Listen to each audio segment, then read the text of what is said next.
um futebol suficiente para a gente ganhar os 3 pontos. Fica ainda a preocupação do que o São Paulo Futebol Clube pode fazer e pode produzir para as próximas partidas. Enfim, Rony Altieri, São Paulo Raiz na área para repercutir, para falar sobre a terceira partida do São Paulo Futebol Clube no Campeonato Paulista, Ferroviária de Araraquara, lá no interior de São Paulo. Vitória por 2-1 do São Paulo, o São Paulo que vem com uma novidade, né, que foi a escalação do Pato, já era um pouco de se esperar por força da contusão do Elinho. A temporada de contusões foi aberta, meu Deus do céu. E o Pato vem para o lugar do Elinho e basicamente a estrutura e o mesmo time que o Diniz vem contando já desde o Brasileiro do ano passado, para deixar bem claro, né? Muito importante também, claro, abrir um parêntese aqui, saber de vocês, né? Eu quero ver o que o amigo aí do outro lado pensa com relação à partida de hoje, de que maneira que ele viu o São Paulo. É como eu sempre digo, aqui no São Paulo Raiz é muito importante a gente saber a opinião de vocês, saber aquilo que vocês estão pensando com relação ao São Paulo, para que a gente possa, né, discutir, interagir com relação a isso. Pois bem, fechando o parênteses, a Ferroviária ela veio muito bem montada pelo Sérgio Soares, né, o cara que conhece, o cara que entende de futebol, principalmente no interior. E ela vem com um time bem montado, ela vem com um time bem fechado no meio de campo. Porque basicamente a Ferroviária tratou de cuidar muito desse setor do meio de campo. Porque ela sabe que as jogadas do São Paulo continuam partindo do Tietê, hoje muito menos, e do Dani Alves. Foi o que já aconteceu no último domingo. O Luxemburgo cortou essa linha de contato que o São Paulo tinha do meio de campo para o ataque, marcando, né, fechando esse meio de campo e não deixando eles saírem com a bola para poder municiar o ataque. O Sérgio Soares faz a mesma coisa com a Ferroviária, fecha aquele meio e o São Paulo fica um pouco sem opções. O São Paulo começa bem, o São Paulo começa dominando a partida, o São Paulo começa com posse de bola, né? Mas a Ferroviária conseguiu fechar esse flanco, conseguiu de alguma maneira segurar um pouco o São Paulo nesse começo de jogo, justamente por um aspecto muito interessante até e muito básico, que o Diniz vai ter que trabalhar muito para tentar desenvolver. O São Paulo joga muito pouco com o Reinaldo e com o Juanfran, né? Hoje até o Juanfran apareceu um pouquinho mais. Tinha hora que o Juanfran descia e pedia a bola, eu vi no segundo tempo umas 3 vezes isso, e o pessoal não está nem acostumado com isso, o pessoal não jogava a bola para o Juanfran, que deu meia-lua e tal, então apareceu um pouco mais o Juanfran hoje na frente. Mas o São Paulo utiliza pouco os seus alas. Talvez seja uma característica tática do Fernando Diniz, porque o Reinaldo é um jogador que desce bastante, hoje desceu muito menos. Então o que acontece? Para municiar o ataque, a gente vai depender muito do Dani Alves e vai depender muito do Tietê. Até porque o Hernanes não está ainda com condição física para fazer esse vai e vem. Hoje o Hernanes jogou muito mais como segundo volante do que propriamente como meia. E, claro, fez um gol, um golaço, enfim, essa é uma outra parte da história da atuação do Hernanes, né? Então a gente tem que trabalhar muito essa dificuldade do São Paulo. Se o São Paulo não gerar mais opções de fazer a bola chegar, o São Paulo vai passar por problemas. Ainda tivemos uma boa apresentação do Vitor Bueno, que ajuda. O Vitor Bueno como um meia, o tal do 4-3-3 para mim não existe, repito. O São Paulo joga no 4-4-2. Por quê? Porque o Vitor Bueno ele vem toda hora buscar essa bola e é o que acaba nos ajudando. Por quê? Porque alguém que sai, o Bruno Alves sai com a bola bastante, alguém que sai com ela encontra o Vitor Bueno mais disponível para poder fazer essa tentativa de levar a bola para o ataque. E isso ajuda, né? Isso desobriga um pouco o Tietê e o Dani Alves dessa função. Mas enfim, são ajustes que o Diniz de alguma forma ele vai estar ajustando, né? Muito bem, um começo de jogo interessante do São Paulo, a Ferroviária se postando muito bem também, e eis que, né, aí o São Paulo, é incrível como o São Paulo consegue, a capacidade do São Paulo, dos atacantes do São Paulo, em perder gol na cara do goleiro, né? O Pato deu um chute na trave lá na cara do goleiro, teve aquele lance que acabou impedido também, que ele acabou chutando para fora. O São Paulo tem uma dificuldade muito grande com relação a essa jogada. O Dani Alves, no último domingo contra o Palmeiras também, perdeu o gol feito, né? Um gol que não se perde, e isso é mais uma coisa que o São Paulo precisa arrumar. Lembrando que os gols do São Paulo até agora no campeonato, os atacantes fizeram um, né? O Dani Alves fez um, o Arboleda fez um, o Hernanes fez um. Então, de alguma forma, outros jogadores que não os atacantes continuam a fazer gol no São Paulo. Ótimo. Uma jogada, eu vou falar o quê? Uma jogada bizonha, né? Uma jogada bizarra lá do Reinaldo na marcação do jogador da Ferroviária.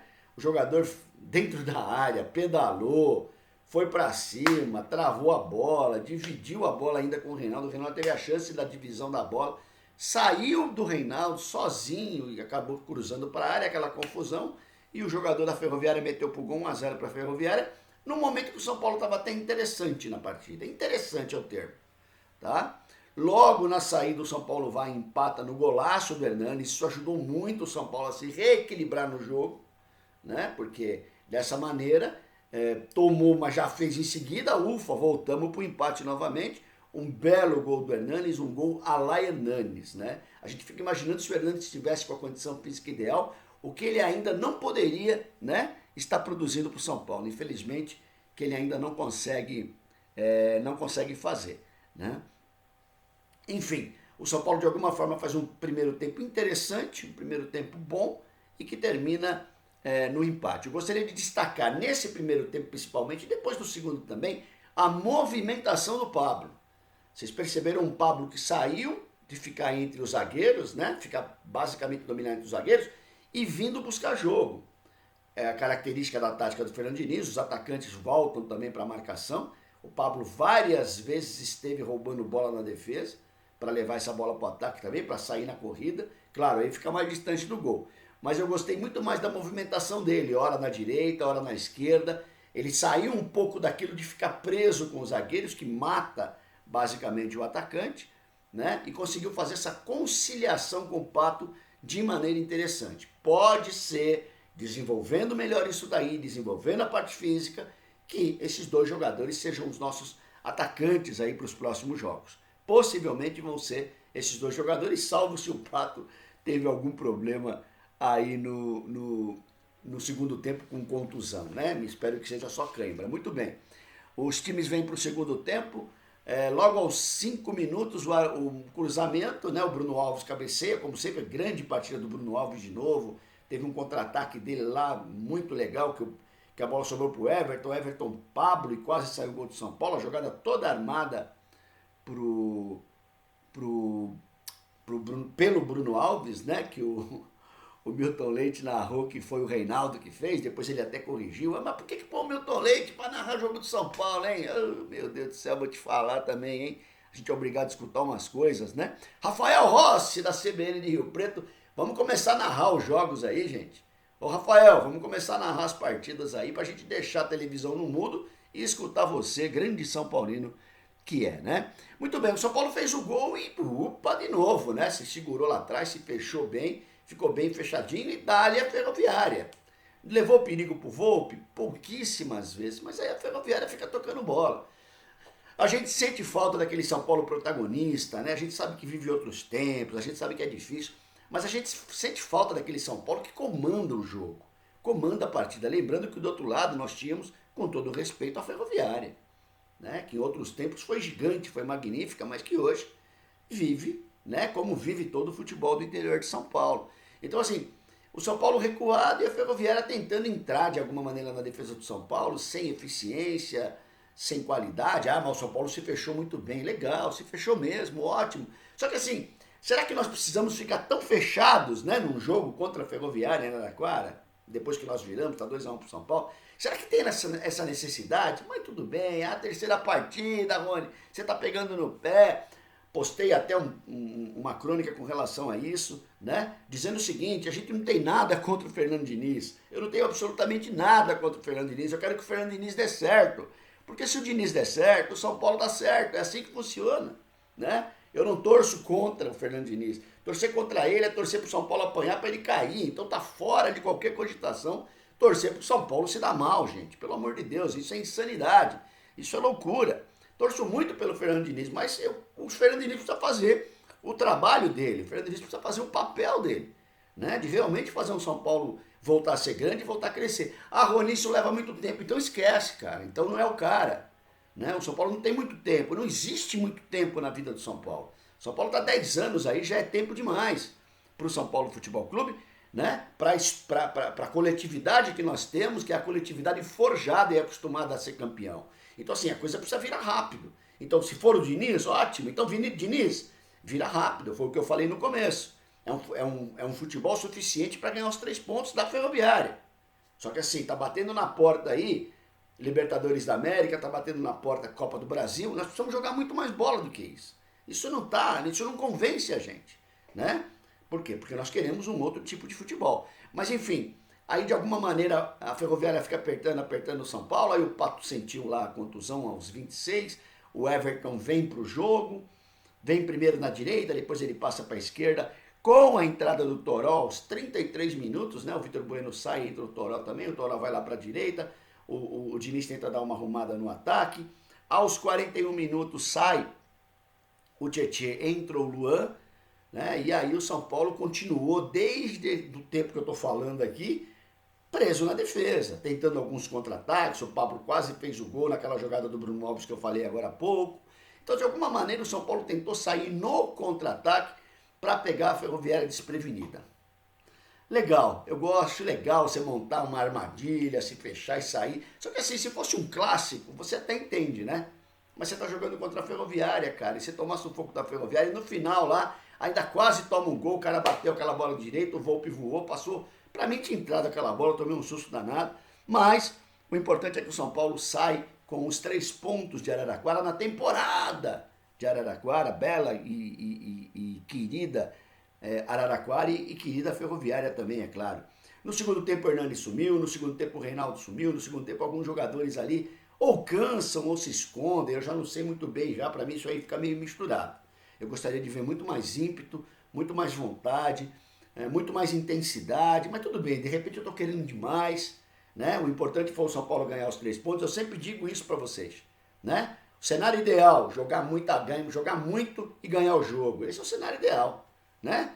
O cenário possível, não jogar tão bem, mas ganhar os 3 pontos. Beleza, vamos nessa por enquanto. Que seja assim, não faz mal, né? Porque eu acho que a vitória sempre encorpa, a vitória dá personalidade, a vitória alivia a tensão. Então assim, a vitória sempre ajuda. Então é importante ganhar como ganhou, né, no dia de hoje.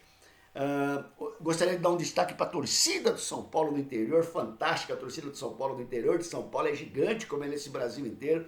Eu acho muito legal quando o São Paulo vai jogar em outros lugares, aí a galera vem com a faixinha da cidade lá, né? Com aquele orgulho de poder estar ali vendo o São Paulo ao vivo. E sempre que tem isso, o São Paulo tem a obrigação, os jogadores têm a obrigação de entregar uma vitória para esses torcedores aí que viajam. Quantos agora não estão saindo de Araraquara e vão pegar mais 300, 400 quilômetros de estrada pela madrugada para poder chegar em casa e amanhã vão trabalhar, né? Guerreiros tricolores, então para mim é o destaque do jogo de hoje. Enfim, como eu falei há pouco para vocês, futebol suficiente para ganhar os 3 pontos, porém ainda não é o futebol que a gente quer e não é o futebol que vai nos fazer levar aí a outros desafios, né? A outras missões aí que nós temos, que como Libertadores, como os clássicos que vem pela frente, como Copa do Brasil, enfim. Mas tudo bem, né? Vamos dar o tempo ao tempo, vamos caminhar, não tem muito tempo, mas é um tempo curto e a gente espera que o Diniz resolva todas essas questões nesse curto espaço de tempo. O São Paulo que segunda-feira, agora próxima segunda, pega o Novo Horizontino em casa, depois no dia 9/2 vai ao ABC pegar o Santo André. Olha que legal para a torcida do ABC poder lotar lá o seu estádio, né? E no dia 15/2 o São Paulo pega o time da Marmita no Morumbi. Clássico, dia 15 de fevereiro no Morumbi.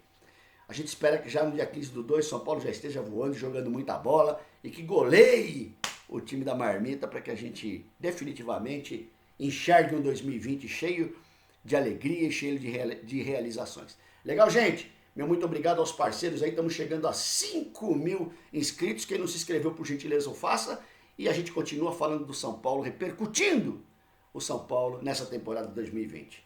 Meu muito obrigado a vocês e avante, tu és forte, tu és grande, São Paulo Futebol Clube, Rony Altieri na área. Grande abraço.